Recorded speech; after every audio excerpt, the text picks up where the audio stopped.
آپ کی گفتگو میں ایک ذکر ہوا، آپ نے خانقاہ کا ذکر کیا، تو میں اگر آپ سے یہ پوچھوں کہ خانقاہ کی اہمیت کیا ہے یا اس کا تقدس کیا ہے، یا خانقاہ کے حوالے سے کچھ آپ نظامی صاحب، بات یہ ہے کہ یہ حضور علیہ الصلوۃ والسلام کے جو غار حرا میں آپ تشریف لے جاتے تھے اللہ کی یاد کے لیے، تو اصل میں تصوف اور خانقاہ کی ابتدا وہیں سے ہو گئی تھی۔ جو آپ غار حرا میں تشریف لے جاتے تھے تو انزوا، گوشہ تنہائی، اس کی یاد کرنا، یہ غار حرا سے تصوف کا اور خانقاہ کا تعلق ہے جو اصل ہے۔ اس کے بعد اب جس کیفیت اور جس انداز سے آج چل رہا ہے یہ الگ مسئلہ ہے، لیکن اصل جو روح ہے اس کی وہ پھر اصحاب صفہ ہیں، اور یعنی حضور علیہ الصلوۃ والسلام کی وہ عبادت ہے جو آپ غار حرا میں کرتے تھے۔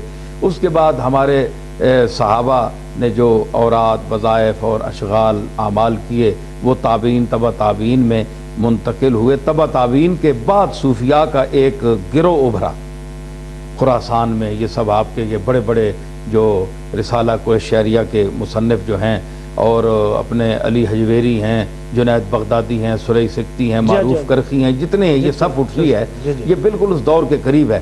تو خانقاہ اصل میں دو لفظوں کے مرکب ہے۔ خانہ قاہ، قاہ جو ہے یہ قہوہ سے مخفف ہے، قہوہ جو ہم پیتے ہیں، تو خانہ جو ہے گھر، خانہ قاہ، قہوے کا گھر۔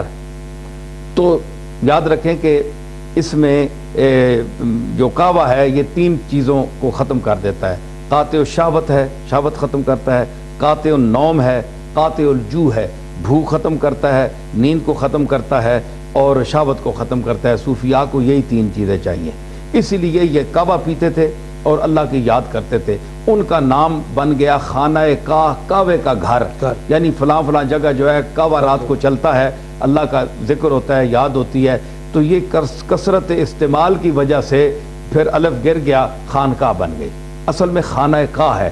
تو وہ قہوہ پیتے تھے، یہ تین چیزیں ختم ہوتی ہیں تو اللہ اللہ کرتے تھے، تو یہ خانقاہ کا لفظ وجود میں آیا۔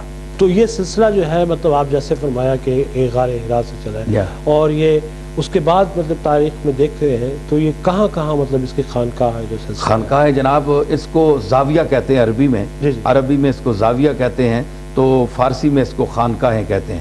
تو خانقاہ جو ہے مثلا سلسلہ قادریہ کے سرخیل حضرت شیخ عبد القادر جیلانی رحمۃ اللہ علیہ کا سلسلہ عالمگیر سلسلہ ہے، کہ یعنی بر صغیر ہند پاکستان میں جو ہے اس میں جتنا یعنی ہمارا سلسلہ چشتیہ نظامیہ ہے، نقش بندیہ ترکی تک ہے یہ، لیکن آپ دیکھ لیں، باہر جا کر دیکھ لیں، جتنے اسلامی ممالک ہیں وہاں آپ کو قادریہ سلسلہ ملے گا، اور گوشہ انزوا زاویہ بھی ملے گا، خانقاہ بھی ملے گی۔ اور اب میں کروں گا بات آپ کے سلسلے کی، کہ آپ کا جو گولڑا شریف میں جو سلسلہ ہے اس کی کوئی ابتدا بتائیں گے، کیسے ہے، کیا ہے، کہاں؟ جی، میرے دادا حضرت پیر میر علی شاہ صاحب رحمۃ اللہ علیہ جو ہیں، وہ ہم نسباً حضرت پیران پیر حضرت شیخ عبد القادر جیلانی کی اولاد سے ہیں، اور ہم امبالے سے ہمارے بزرگ گولڑا شریف آئے تھے، تو حضرت شاہ قادر کمیس جو ہیں امبالے کے ہیں، وہ حضرت پیران پیر شیخ عبد القادر جیلانی کے پڑھتے ہیں۔ میں آپ کی بات تھوڑی سی کاٹوں گا، مجھے